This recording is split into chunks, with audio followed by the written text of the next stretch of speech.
وبه نستعين والصلاة والسلام على سيدنا محمد وعلى آله وصحبه أجمعين أما بعد أعوذ بالله من الشيطان الرجيم بسم الله الرحمن الرحيم يا قوم استغفروا ربكم إنه كان غفارا يرسل السماء عليكم مدرارا ويمددكم بأموال وبنين ويجعل لكم جنات ويجعل لكم أنهارا صدق الله العظيم۔ قابل احترام بھائیوں اور بزرگوں اور سننے والی ماں اور بہنوں، social media desk all India Muslim personal law board کی جانب سے رمضان المبارک کی بابرکت راتوں میں خطبات اور بیانات کا سلسلہ جاری ہے، اور آج مجھ کو یہ سعادت حاصل ہو رہی ہے کہ آپ حضرات کی خدمت میں چند گزارشات پیش کروں۔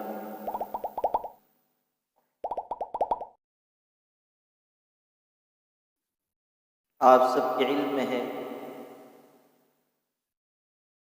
کہ all India Muslim personal law board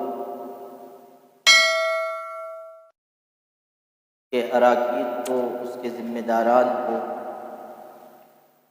اور مسلم پرسنل لاء بورڈ سے جڑے ہوئے تمامی افراد،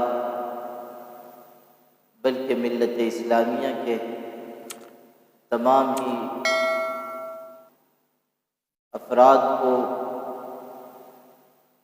شعبان کے آخری حصے میں ایک غیر معمولی حادثے سے دوچار ہونا پڑا۔ All India Muslim personal law board کے جنرل سیکریٹری اور ملت اسلامیہ ہندیہ کے عظیم قائد و رہنما، میرے مرشد و مربی امیر شریعت حضرت مولانا سید محمد ولی صاحب رحمانی نور اللہ مرقدہ، اللہ تعالیٰ کی جوار رحمت میں حاضر ہو گئے۔ ان کا اٹھ جانا پوری ملت اسلامیہ کے لیے ایک غیر معمولی سانحہ ہے، اور all India Muslim personal law board کو بھی حضرت امیر شریعت کی رحلت کی وجہ سے ناقابل تلافی نقصان ہوا ہے۔ دعا ہے کہ اللہ تعالیٰ حضرت امیر شریعت رحمۃ اللہ علیہ کی قبر کو جنت کا باغ بنائے، اور جو احتیاط بتائی گئی ہے اس کو عمل میں لانا ضروری ہے۔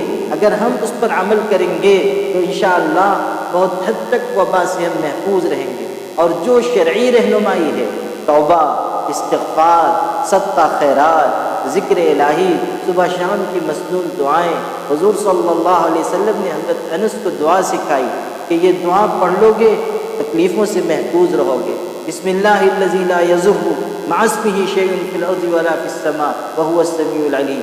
اس دعا کو صبح شام 3 دفعہ پڑھا جائے۔ حضرت انس والی دعا جو دعائے حضرت انس کہلاتی ہے، یہ حرز انس کہلاتی ہے، اس دعا کا اہتمام کیا جائے۔ صبح شام ایک دفعہ پڑھنا ہے۔ ہر بلا سے، مصیبت سے، ناگہانی آفتوں سے حفاظت ہوتی ہے۔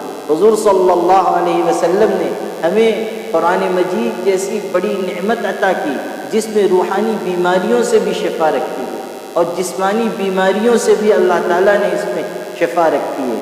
اگر ہم قرآن پاک کے ذریعے شفا حاصل کریں، سورہ فاتحہ کا ورد ہو، سورہ اخلاص کا ورد ہو، چاروں کل پڑھا جائے، یا قرآن مجید کی آیات شفا، 6 مقامات پر آیات ہیں جن میں شفا کا لفظ آیا ہے، ان آیات کو اگر پڑھا جائے، بار بار پڑھا جائے، پڑھ کر پانی میں دم کیا جائے، اس کو استعمال کیا جائے، اس سے حفاظت ہوگی۔ اسی طرح وباؤں کے دفعے کے لیے بزرگوں نے یہ بتایا ہے کہ قرآن پاک کی اس آیت کے اس ٹکڑے کو ورد کے طور پر پڑھا جائے، یا اہل یثرب لا مقام لکم فرجعوا، یا اہل یثرب لا مقام لکم فارجعوا، یہ چھوٹا سا ٹکڑا ہے قرآن پاک کی آیت کا، اسے اہتمام سے پڑھا جائے، 41 دفعہ پڑھنے، کبھی موقع ہو تو 125 دفعہ پڑھنے، ہر فرض نماز کے بعد چند دفعہ اس نیت سے پڑھنے کہ اللہ اس کی برکت سے وبا کو ہمارے گھر سے، ہماری بستی سے، ہمارے شہر سے دور فرما دے۔ یا اہل یثرب لا مقام لکم فارجعوا۔ اس کے علاوہ حضور پاک صلی اللہ علیہ وسلم نے ایک چھوٹی سی دعا سکھائی ہے، اعوذ بکلمات اللہ التامات من شر ما خلق۔ اتنی جامع دعا ہے کہ اللہ جتنی چیزیں تو نے پیدا کی ہیں ان تمام کے شر سے میں آپ کی پناہ حاصل کرتا ہوں۔ یقین کے ساتھ پڑھا جائے کہ اعوذ بکلمات اللہ التامات من شر ما خلق۔ جتنی چیزیں، یہ وائرس ہے، وبا ہے، بلا ہے، کوئی بیماری ہے، کوئی پریشانی ہے، کوئی آفت ہے، وہ سب ما خلق میں داخل ہے۔ ہم اللہ سے پناہ مانگیں کہ اللہ اپنی پناہ عطا فرما۔ جو بڑے اللہ کی پناہ میں آ جائے گا محفوظ رہے گا، مامون رہے گا۔ کہا جاتا ہے کہ حضرت موسیٰ سے کسی بہت بڑے دانشمند نے یہ سوال کیا تھا، پوچھا تھا، اور یہ کہہ کر پوچھا تھا کہ سوائے پیغمبر کے کوئی اس کا جواب نہیں دے سکتا۔ سوال یہ تھا کہ اگر سارے جہان کی مصیبتیں تیر کی شکل میں ہوں اور تیر چلانے والا پروردگار عالم ہو، تو پھر تیر سے بچنے، مصیبت سے بچنے کا کیا نسخہ ہو سکتا ہے؟ کس طرح مصیبت سے بچا جا سکتا ہے؟ تو پیغمبر نے کہا بس ایک ہی راستہ ہے، وہ یہ کہ تیر چلانے والے کے بازو میں انسان چلا جائے، تیر سامنے کی طرف جائے گا، بغل کی طرف نہیں جائے گا۔ اگر اللہ کی پناہ میں ہم چلے جائیں گے تو اللہ تعالیٰ اپنے کرم سے ہمیں ہر مصیبت سے، ہر آفت سے محفوظ رکھے گا۔ جو اللہ کی پناہ حاصل کرتا ہے مامون محفوظ ہوتا ہے۔ اس لیے میں تمام مسلمان بھائیوں اور بہنوں سے درخواست کرتا ہوں کہ آپ سب اس وقت اس ماہ مبارک میں دعا کا، توبہ کا، استغفار کا، صدقہ خیرات کا، مسنون اوراد و اذکار کا اور اللہ تعالیٰ سے مدد مانگنے کا خوب اہتمام کریں۔ اسی کے ساتھ میں نے تاکید کے ساتھ اور صراحت کے ساتھ اور بہت ہی درد کے ساتھ یہ بات کہی ہے تمام مسلمان بھائیوں سے کہ جہاں تک ہو سکے ہم اس وقت مدد کریں۔ یہ موقع اللہ نے عطا فرمایا ہے کہ جو نفرت کا زہر اس ملک میں پھیلایا گیا، ہم اس نفرت کے زہر کو خدمت کے تریاق سے ختم کر دیں۔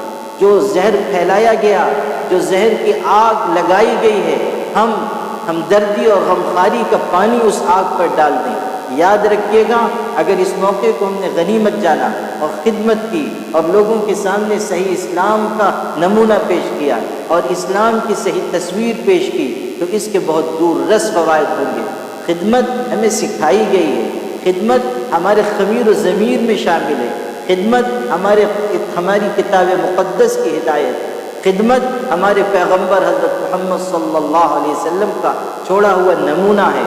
یہ موقع ہے کہ ہم اسلام کی سچی تصویر پیش کریں، بہترین شبیہ اسلام کی ہم پیش کریں کہ اسلام یہ سکھاتا ہے کہ ہر دکھی انسان کی مدد کی جائے، ہر مریض کی خدمت کی جائے، ہر بیمار کی خدمت کی جائے، ہر پریشان حال کو سہارا دیا جائے، کسی مذہب کا ہو، کسی ملت کا ہو، کسی جماعت کا ہو، کسی تہذیب کو ماننے والا ہو، وہ ہماری ہمدردی کا حقدار ہے۔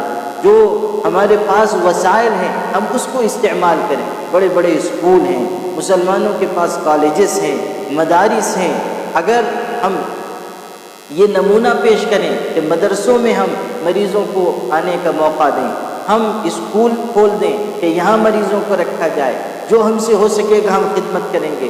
جو مسلمان ڈاکٹرز ہیں وہ مفت میں اپنی خدمات فراہم کریں، وہ اللہ تعالیٰ کی رضا کے لیے اپنی صلاحیت اور اپنی جسمانی طاقت استعمال کریں، اپنا فن استعمال کریں، تو یہ ہم سب کے لیے اس ملک کے حالات کے لحاظ سے بھی بہت مفید ہوگا اور آخرت میں تو اس کا اجر ملنا ہی ہے۔ اللہ تعالیٰ قدردانی کرنے والا ہے۔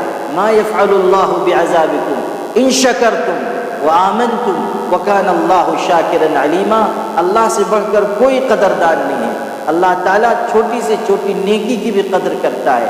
تو اللہ تعالیٰ اس پر ہمیں بہترین اجر دے گا۔